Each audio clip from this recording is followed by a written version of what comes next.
दीपक केसरकर मनानं शिवसेनेतच होते, त्यामुळे त्यांचा शिवसेना प्रवेश आश्चर्यकारक नाही, अशी प्रतिक्रिया स्वाभिमान संघटनेचे अध्यक्ष नितेश राणे यांनी दिली आहे। मात्र सावंतवाडीमध्ये भाजपची ताकद जास्त असल्यामुळे भाजपच्या कार्यकर्त्यांवर केसरकरांनी अन्याय केल्याचा टोलाही नितेश यांनी हाणलाय।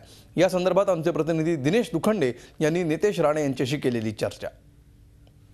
आपल्यासोबत आहेत स्वाभिमान संघटनेचे अध्यक्ष नितेश राणे। राष्ट्रवादी काँग्रेसचे निलंबित आमदार दीपक केसरकर यांनी शिवसेनेत प्रवेश करण्याचा निर्णय घेतलेला आहे। या त्यांच्या भूमिकेकडे किंवा या त्यांच्या वाटचालीकडे तुम्ही कसं पाहता? तर शिवसेनेचा निर्णय जो त्यांनी प्रवेशाचा निर्णय घेतला तो मला आश्चर्यचकित करण्यासारखा आहे, कारण का सावंतवाडीमध्ये खऱ्या अर्थामध्ये शिवसेनेपेक्षा भाजपची ताकद जास्त आहे।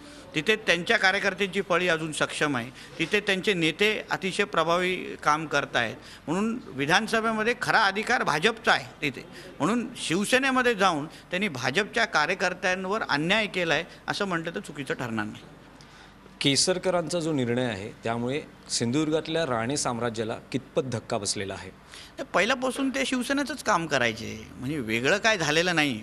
पण जेव्हा हा निर्णय काल आला, आम्हा लोकांना जे जिल्ह्यातले जे राजकारण पाहतात किंवा काम करतात त्याला कोण आश्चर्य वाटलं नाही, कारण तो माणूस पहिल्यापासून शिवसेनेचंच काम करायचं, आतमधून करायचं।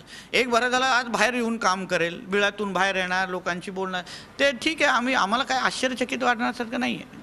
सिंधुदुर्गामध्ये राणे साम्राज्याला नुकसान करण्यासाठी शिवसेना आणि राष्ट्रवादी काँग्रेस अशी युती झाली आहे किंवा छुपा समझोता आहे असं वाटतं?